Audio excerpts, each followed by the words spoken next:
নমস্কার, আমি SD sir এবং প্রত্যেককে ওয়েলকাম আমাদের এসবিএসসিডি প্ল্যাটফর্মে। এবং তোমরা জানো যে ইতিমধ্যেই আমরা তোমাদের সাথে যে বইটা নিয়ে সলিউশন করছি সেটা আর কিছুই নয়, আর এস আগরওয়ালের অবজেক্টিভ অ্যারিথমেটিক যে বইটা রয়েছে সবুজ রঙের মলার দেওয়া। তো এই বইটার সলিউশনে আমরা যাচ্ছিলাম এবং তার সাথে সাথেই সেখানে গিয়েই আমরা দেখলাম যে এপিজিপির মধ্যে একটি চ্যাপ্টার রয়েছে, যে চ্যাপ্টারে আমরা প্রায় তিনটে ভিডিও অলরেডি করে ফেলেছি পার্ট। তো আস্তে আস্তে পার্ট 4 এবং এটাই হলো এই টপিকের ওপর আমার তৈরি করা শেষ ভিডিও। এরপরে দিন অর্থাৎ কালকে তোমরা এই নতুন একটি টপিকের ওপরে ভিডিও আবার দেখতে শুরু করবে। তো আর কথা বাড়াবো না, সরাসরি চলে যাবো আজকের ক্লাসে। ক্লাস দেখতে থাকো, আর যদি ভালো লাগে তাহলে অবশ্যই বন্ধুদের সাথে শেয়ার করে নিও। তো বেশ, এতদিন পর্যন্ত আমরা কি পড়েছিলাম? এতদিন পর্যন্ত আমরা যেটা পড়েছিলাম সমান্তর প্রগতি, এবং চ্যাপ্টারটার নাম আমি বলছিলাম এপিজিপি। তো আজকে আমরা পড়বো জিপি। ঠিক আছে, তো জিপি থেকে এই বইয়ে খুব বেশি হার্ড কোশ্চেন বা খুব কনসেপচুয়াল কোশ্চেন নেই জিপি থেকে, এই বইটায় অন্তত। তো জিপি থেকে এই বইয়ে যেরকম যেরকম কোশ্চেন আছে তার জন্য যতটুকু থিওরি প্রয়োজন হবে আমি তোমাকে বুঝিয়ে দিচ্ছি। তো দেখো, আমরা আগের দিন পড়েছিলাম কি সমান্তর প্রগতি, যেখানে আমরা দেখছিলাম সাপোজ যে একের পর দুই, দুইয়ের পর তিন, তিনের পর চার, চারের পর পাঁচ, পাঁচের পর ছয়, এরকম করে করে সিরিজ যাচ্ছে। এই সিরিজটা কি ছিল? সমান্তর প্রগতি বা এপি, অ্যারিথমেটিক প্রোগ্রেস। আর আজকে আমরা পড়বো জিপি বা গুণোত্তর প্রগতি বা জিওমেট্রিক প্রোগ্রেস। অর্থাৎ এদের মধ্যে ছিল কি? ছিল গ্যাপ ছিল ইকুয়াল, মানে গ্যাপ ছিল সমান, তাই না? আর জিপির ক্ষেত্রে গ্যাপ সমান নয়, বরঞ্চ কি একের পর যদি দুই থাকে তাহলে দুইয়ের পর থাকবে চার, চারের পর থাকবে আট, আটের পর থাকবে 16, 16-র পর থাকবে 32, এরকম করে যাবে। তাহলে সেটা কিরকম গ্যাপ হলো? এরকম কিরকম ভাবে গুণ হয়ে গেল যে স্যার 1 থেকে 2 মানে কত গুণ? দ্বিগুণ। 2 থেকে 4 দ্বিগুণ, 4 থেকে 8 দ্বিগুণ, 8 থেকে 16 দ্বিগুণ, 16 থেকে 32 দ্বিগুণ। তাহলে এসে 2 গুণ হলেই হবে, তার কোনো মানে নেই, যেভাবে খুশি হতে পারে। সাপোজ ধরো 5 আছে, তারপরে ধরো 3 গুণ আছে, তো 3 5 15, তারপর 15 3 45, আবার 45 3 145, এরকমও যাবে। তাহলে এগুলো কত গুণ করে? 3 গুণ করে, তাই না? এইগুলো সবই 3 গুণ। এই যে সিরিজটা যাচ্ছে, এই যে গুণ করে করে করে করে করে যে সিরিজটা চলে যাচ্ছে, এই সিরিজটাকেই বলা হয় গুণোত্তর প্রগতি। এই সিরিজটা হলো আমাদের গুণোত্তর প্রগতি। ঠিক আছে, এবার এই গুণোত্তর প্রগতিতে প্রশ্ন হলো যে n-তম পদের মান কত, অমুকের মান কত, এইসব জিনিসগুলো থেকেই যায়। তাহলে যখন একটা গুণোত্তর প্রগতি আমি লিখি, যেমন 1 2 4 8 16, ধরো এগুলো সবই 2 মাল্টিপেলে যাচ্ছে।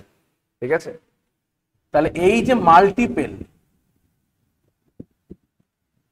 অর্থাৎ কি দিয়ে গুণ করছি? সেই সংখ্যাটা কি দিয়ে গুণ করছি? 1 থেকে 2 2 গুণ, 2 থেকে 4 2 গুণ, 4 থেকে 8 2 গুণ। এই মাল্টিপেলকে আমরা কি দিয়ে প্রকাশ করব? আর দিয়ে প্রকাশ করব। আগের বার এখানে আমরা গ্যাপ দেখেছিলাম, এবার মাল্টিপেল দেখব। ঠিক আছে, এবং এই মাল্টিপেলটাকে আমরা কি দিয়ে প্রকাশ করব? আর দিয়ে। এবং প্রথম সংখ্যাটাকে আমরা কি দিয়ে প্রকাশ করব? এ দিয়ে। তাহলে বলো, এ হলো 1, আর হলো 2, 1 আর 2 দিয়ে 2 বানানো যাবে? কি বলবে স্যার? অবশ্যই বানানো যাবে। কিভাবে বানানো যাবে? 1 × 2, তার মানে 1 মানে এ আর 2 মানে আর, এ ইন্টু আর। তো এ আর এর সাথে 2 এর সাথে আরেকটা কি গুণ করেছি স্যার? আরেকটা 2 গুণ করেছি, মানে আরেকটা আর গুণ করেছি, তার মানে এ আর স্কয়ার। এখানে একটা কি করেছি স্যার? 4-এর থেকে আরেকটা 2 গুণ করেছি, 8 হয়েছে, মানে একটা আর গুণ করেছি। তাহলে এ আর এর সরে এ আর স্কয়ার ছিলই, এর সাথে যদি আরো একটা আর গুণ করি তাহলে আর স্কয়ারের সাথে আর গুণ হয়ে কি হয়ে যাবে? আর কিউব। তাহলে হয়ে গেল এটা এ আর কিউব। তারপরে কি চলে আসবে? এ আর to the power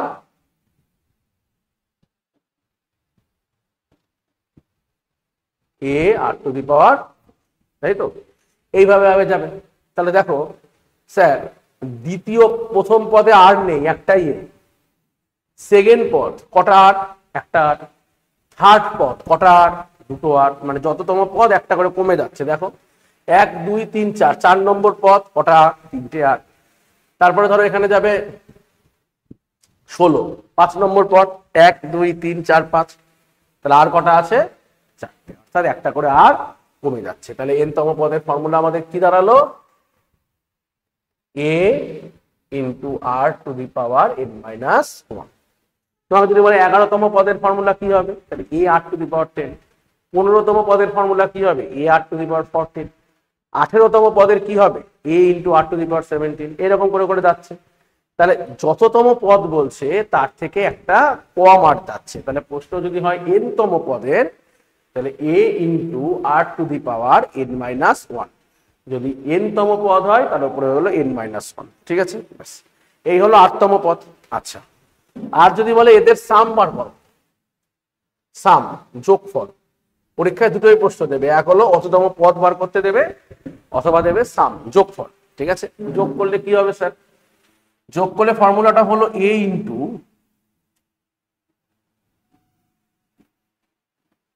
1 minus r to the power n divided by 1 minus r, এটা হতে পারে।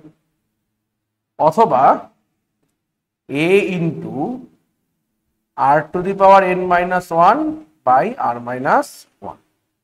ঠিক আছে স্যার, দুটো ফর্মুলা কেন লিখলেন? এটা কখন?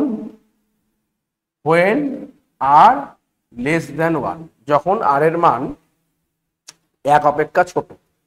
সাপোজ 1 অপেক্ষা ছোট কিরকম মান হতে পারে? সাপোজ ধর একটা জিনিস 1 থেকে শুরু হয়েছে, 1, তারপরে হয়ে গেল হাফ, হাফ হয়ে গেল, আবার হাফ হয়ে গেল, 1/4, আরো হাফ হয়ে গেল, 1/8। তার মানে এই কত করে গুণ হচ্ছে? গুণগুলো হাফ করে হচ্ছে। হাফ মানে কি? 1 থেকে ছোট। তাহলে আর এর মান যখন এরকম দেখা যাবে যে 1 থেকে ছোট আছে, তখন আমরা এই ফর্মুলাটা ইউজ করব সামের জন্য। আর এটারই কিছুই না, জাস্ট সাইড চেঞ্জ করে দেওয়া হয়েছে, দেখো একই রকম দেখতে। এটা আমরা ইউজ করব কখন? when r গ্রেটার দেন 1, তাই না? আর এর মান যখন 1 থেকে বড় হবে তখন আমরা করব এই ফর্মুলাটা, আর এর মান যখন 1 থেকে ছোট হবে তখন আমরা করব এই ফর্মুলা। তাহলে এই হলো 3টে ফর্মুলা। এক হলো n তম পদ, সাম বার করার দুটো ফর্মুলা। ব্যাস, এই 3টে ফর্মুলার উপরে বেস করে আমাদের এই বইয়ের যেরকম যেরকম জিপি আছে চলো সেগুলো আমরা একটু ট্রাই করে দেখি।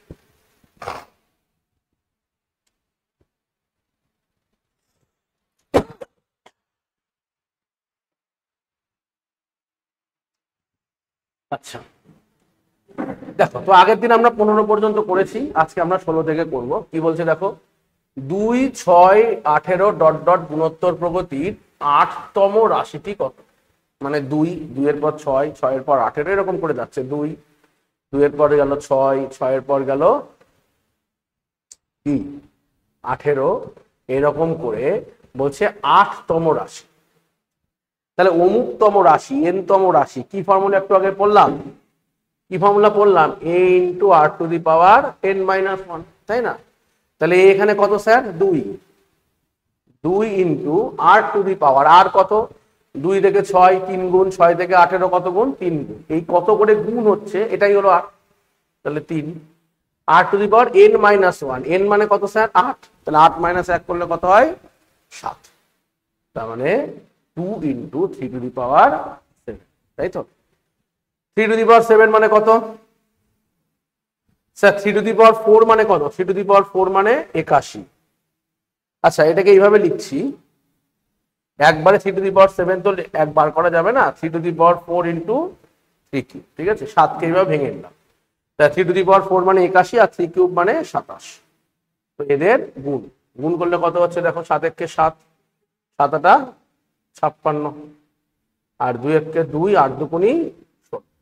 তাহলে এখানে 7, 6 8 2 8, 5 আর 6 11, হাতে আমার 1, 1 1 3, 2187 ইন্টু কত আছে? 2। তাহলে 2 গুণ 2187, তাহলে কত হচ্ছে দেখো? 7 দুগুণী 14, হাতে আমার 1, 8 দুগুণী 16, 1 17, হাতে আমার 1, 21 দুগুণী 42 আর 1, তাহলে 43 আছে। একদম বেসিক অঙ্ক, বেসিক এক্সপ্লেনেশন। আশা করি তোমাদের কারোরই কোনো রকম বুঝতে অসুবিধা হবে না। চলো, এনি সমস্যা, এনি প্রবলেম? নেক্সট 17, বলছে যদি একটি গুণোত্তর প্রগতির চতুর্থ এবং নবম রাশি হলো 54 এবং 13,122, তাহলে দ্বিতীয় রাশিটি কত? বলো। কততম পদ বলে দিয়েছে স্যার? চতুর্থতম। তাহলে চতুর্থতম পদ বার করার ফর্মুলা কি? আমরা একটু আগে যে কোনো পদ বার করার ফর্মুলা কি বললাম? a into r to the power n-1, তাই তো? তাহলে এ জানি না, a into r to the power n, এখানে কত? চতুর্থ পদ মানে 4, তাহলে 4 - 1 3। আচ্ছা, আর এইটাই বলে দিয়েছে কত? 54। ভালো কথা। আর একটা বলেছে কততম পদ? নবম রাশি। নবম মানে একটা পদ কম, 9 - 1 8, 8খানা আছে, তাই না? তাহলে a into r to the power 8, এটা কত আছে? 1312। এবং এই দুটো ইকুয়েশন থেকে তোমাকে যেটা বার করতে হবে আলটিমেটলি দ্বিতীয় রাশিটি কত। দ্বিতীয় রাশিটি মানে কি? এ আর। তোমাকে বার করতে হবে এ গুণ আর। তাহলে এ গুণ আর কিভাবে বার করা যেতে পারে স্যার? এ আর আর এর মান ইন্ডিভিজুয়াল বার করতে হবে। যে এখানে আমি দেখতে পাচ্ছি এ আর টু দি পাওয়ার 8, আর এখানে যদি আমি এ আর কিউব দিয়ে ভাগ করে দিই, এই ইকুয়েশনের থেকে এই ইকুয়েশন যদি ভাগ করি, কেন ভাগ করছি?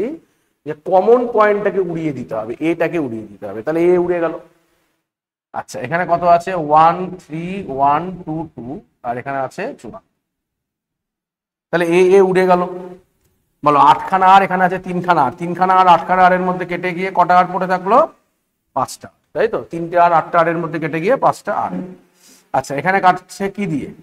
3 একে 4 5, তাহলে 9 দিয়ে কাটো 6, 9 দিয়ে কাটলে 9 কে 9 41, 4 9 36, 52, 52 মানে 5 9 45, 7 72, 8 9 72, এটা দাঁড়িয়েছে। এবার 6 যেটা কাটে দেখি, 6 দুগুনি 12 25, 4 6 24, সাথে আমার 1 18, 3 6 18, তাহলে কত দাঁড়িয়েছে? 243। ঠিক? তাহলে বলো 243 কি কোনো কিছু to the power 5? Sir 2 to the power 5 মানে 32, 3 টু দি পাওয়ার 5 মানে কত? 3, 3 এর স্কোয়ার মানে 9, 3 এর কিউব মানে 27, 3 টু দি পাওয়ার 4 মানে 27 into 3 81, R 3 two the power 5 মানে 81 গুণ 3 243। তাহলে এটা কার two the power 5? 3 two the power 5। তাহলে বল এখানে r to the power 5, 3 two the power 5, that's why r is equal to 3। ঠিক আছে, ক্লিয়ার? আচ্ছা, আর এর মান যদি আমি 3 পেয়ে যাই, তাহলে একটা ইকুয়েশনে বসিয়ে দাও, যেমন স্যার এখানে বসিয়ে দাও। a ইন্টু আর মানে 3, তাহলে 3 এর কিউব ইজ ইকুয়াল টু কত? 54। তাহলে a ইন্টু 3 এর কিউব মানে 27, এটা ইজ ইকুয়াল টু কত? 54। 27 আর 54 কেটে গেলে এর মান কত? তাহলে দেখো এর মানও পেয়ে গেছো, আর এর মানও পেয়েছো। আর তোমাকে বলেছে কিসের পদ? দ্বিতীয় পদ। দ্বিতীয় পদ মানে কি? a into r to the power 2 - 1, 2 - 1 মানে 1, তাহলে এ আর ই আছে। তাহলে এ আর বার করতে হবে, যেখানে আর এর মান বলেছে 3 আর এর মান বলেছে 2, তাহলে কত হলো? 3 ইন্টু কত? অ্যান্সার 6। অপশন এ হবে 100% রাইট অ্যান্সার। ঠিক আছে, বলো, না বুঝলে বলো। খুব বেসিক প্রশ্ন, তা নিয়ে অ্যানালাইসিস আমাদের চিন্তা করার কোনো কারণ নেই। এবং চলে এসেছে তোমার কাছে কত নম্বর কোশ্চেন? 18 নম্বর কোশ্চেন। দেখো, বলছে যদি ব্যাকটেরিয়ার সংখ্যা প্রতি 2 মিনিটে দ্বিগুণ হয়, তাহলে 1000 ব্যাকটেরিয়ার সংখ্যা 512,000-এ পৌঁছাতে কত মিনিট সময় লাগবে? 1000 থেকে প্রতি 2 মিনিটে দ্বিগুণ হয়, প্রতি 2 মিনিটে দ্বিগুণ হয়। আচ্ছা, 1000-এর থেকে 0 আর 512, 3টে 0 মনে মনে কেটে দিয়ে ভাবো 1 থেকে হয়েছে 512, এবং সেটা কত মিনিটে হয়? প্রতি 2 মিনিটে দ্বিগুণ হয়। তাহলে টাইম বলো, 2 মিনিট দ্বিগুণ হয়ে গেল মানে 2 হলো, তাহলে আবার দ্বিগুণ হবে, 2 থেকে 4 হবে, আবার 2 মিনিট, 4 থেকে কত হবে? 8। মানে কেন? কারণ বলছে দ্বিগুণ হয় 2 মিনিটে, দ্বিগুণ 2 গুণ 2 গুণ 2 গুণ এভাবে যাচ্ছে, তো আরো 2 মিনিট। আচ্ছা, আবার দ্বিগুণ হচ্ছে, তাহলে 8-এর দ্বিগুণ হলো 16, আবার 2 মিনিট, আবার দ্বিগুণ হচ্ছে 16 দ্বিগুণ কত 32, তাহলে আবার 2 মিনিট। কত অবধি যেতে হবে? 512 পর্যন্ত যেতে হবে, মানে আরো যেতে হবে।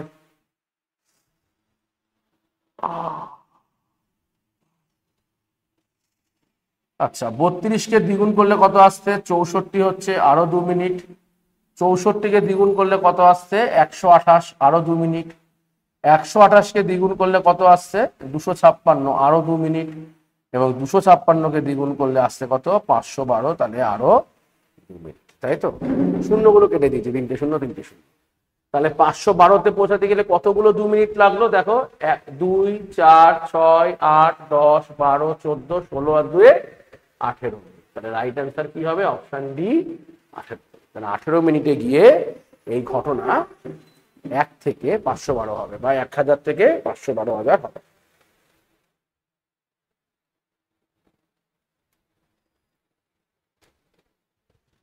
ক্লিয়ার? বল, কারোর কোনো সমস্যা নেই? চল 19 কি বলছে? 5 10 20 40 গুণোত্তর প্রগতির কততম রাশি হলো 1280? কততম রাশি হলো 1280? ঠিক আছে, তাহলে কততম রাশি? 5 10 20 40 ডট ডট ডট ডট গুণোত্তর প্রগতির কততম রাশি? ধরলাম n তম রাশি। তাহলে ফর্মুলা কি? a into r to the power n minus 1। তাই তো, a মানে শুরু, শুরু কোথা থেকে? 5 থেকে, ইন্টু আর, আর কত স্যার? 5 থেকে 10 দ্বিগুণ, 10 থেকে 20 দ্বিগুণ, 20 থেকে 40 দ্বিগুণ, তার মানে আর এর মান হচ্ছে 2। 2 to the power n minus 1, n এর মান জানতে চেয়েছে কততম পদ, এটাই ইজিক্যাল টু কত বলে দিয়েছে? 1280। ঠিক আছে, তাহলে দেখো 5 দিয়ে এটা কাটবে কি কাটবে? তুমি বলো স্যার অবশ্যই কাটবে, তাই না? 5 দিয়ে এটা কাটলে কত হচ্ছে? 2 to the power n minus 1, 1280 by, তাহলে কত হলো? 5 দুগুণী 10 12 28, 5 5 25 30, 5 6 30। তাহলে 2 to the power n minus 1 কত হলো? 256। এবার বলো এদিকে 2 টু দি পাওয়ার সামথিং, তাহলে এদিকটাকেও কিভাবে প্রয়োজন করতে হবে? আমাকে 2 টু দি পাওয়ার সামথিং এ নিতে হবে। তাহলে বলো 2 টু দি পাওয়ার কত করলে 256 আসে? যেমন 2 এর স্কোয়ার করলে 4, 2 এর কিউব করলে 8, 2 টু দি পাওয়ার 4 করলে 16, 2 টু দি পাওয়ার 5 করলে 32, 2 টু দি পাওয়ার 6 করলে 32 দুগুণী 64, 2 টু দি পাওয়ার 7 64 দুগুণী 128, তাহলে 2 টু দি পাওয়ার 8 128 দুগুণী 56। তার মানে এটা কত বসতে হবে?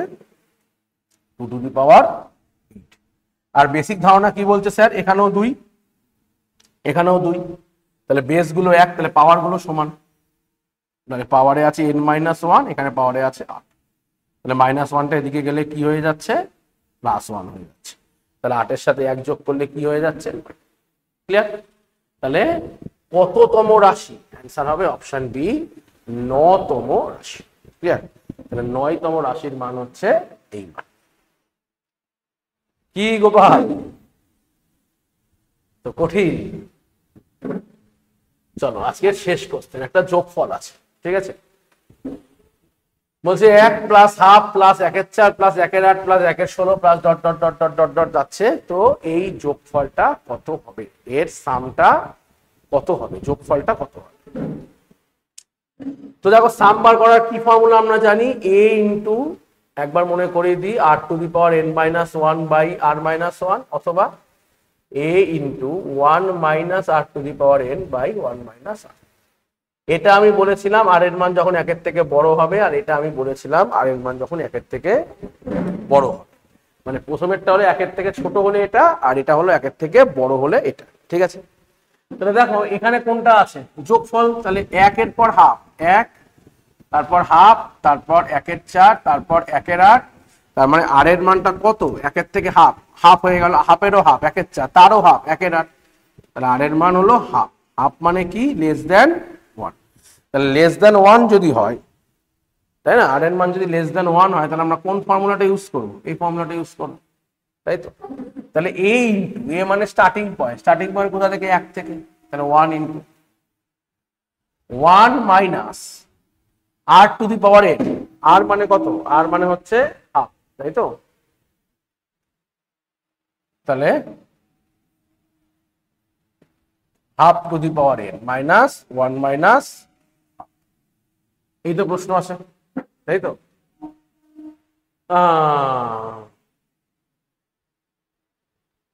তাহলে এখানে কি বলেছে, ইনফিনিটি পর্যন্ত, n এর তো নির্দিষ্ট মানই নেই, তাহলে কি হবে? n এর যদি নির্দিষ্ট মান না থাকে তার মানে তো এই মানটা এক হাফ, মানে এটা আস্তে আস্তে আস্তে আস্তে 2 এর কাছাকাছি চলে যাবে। যেমন ধর এখানে কত আসছে, হাফ আসছে, তাহলে হাফটা উড়ে চলে গেলে 2, তাই তো? এখানে 2 কে 2 মাইনাস 1, 1/2 উপরে চলে গেলে 2 ইন্টু এখানে যেটা আসছে সেখানে হচ্ছে n হচ্ছে অসীম, আনলিমিটেড টাইম। তাহলে আনলিমিটেড টাইম যদি হয়ে যায় তাহলে আলটিমেটলি কি এখানে কোনো কিছু প্রয়োগ করবে? মানে ধরো 1/2 two the power n, n এর মান আনলিমিটেড, তাহলে n এর মান যদি আনলিমিটেড হয় মানে শেষ নেই, তাহলে half to the power n, তাহলে হাফ টু দি পাওয়ার, ধরো সাপোজ n এর মান ধরো 500, তাহলে 1/2 টু দি পাওয়ার 500, তার মানে এর মান প্রায় নেগলিজিবল, না বললেই চলে। তার মানে এটা নেগলিজিবল এই পার্টটা, ঠিক আছে? 1/2 তার টু দি পাওয়ার n মানে তো বিরাট বড়, মানে 0 পয়েন্ট পয়েন্ট পয়েন্ট পয়েন্ট মানে শেষ নেই, প্রায় নেগলিজিবল। তাহলে 1 এর থেকে নেগলিজিবল বাদ দিলে 1, আর 2 কে গুণ করলে কত হয়ে যাচ্ছে? তাহলে